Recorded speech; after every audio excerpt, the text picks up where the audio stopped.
Alam mo ba, may pamilyang lumipat sa bagong bahay, pero tuwing 3:33 ng madaling araw, bumabalik ang lahat sa dati.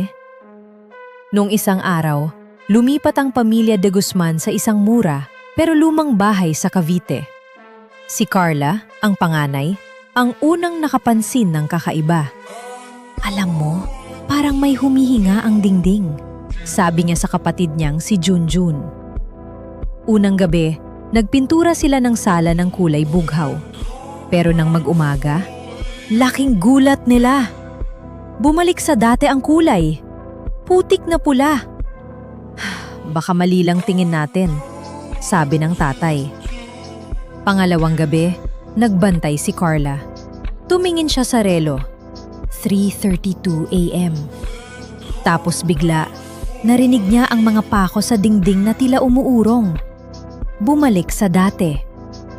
At doon niya nakita sa salamin, may anino na nakatayo sa likod niya. Hindi siya. Iba. Kinabukasan, sinimula ni Carla ang paghahanap. Nakatagpo siya ng lumang dyaryo sa bodega.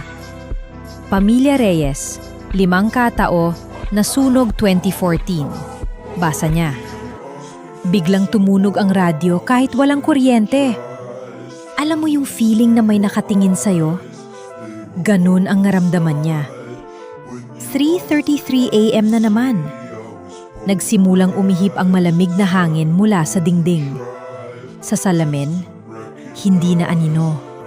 Kita na ang mukha. Isang batang babae luhaan. "Tulungan mo kami," bulong nito. Sumulat ang kamay ng lalaki sa salamin gamit daliri. Takas! Gusto ni Carla tulungan sila. Pero nang hawakan niya ang salamin, may kamay na lumabas. Kamay na kamukha ng kanya. At bumulong ang boses na parang galing sa ilalim ng lupa. Ikaw ang papalit sa amin." Nag-isip ng mabilis si Carla. Alam niya na kung papasok siya sa salamin, mawawala siya tulad nila. Tiningnan niya ang dyaryo.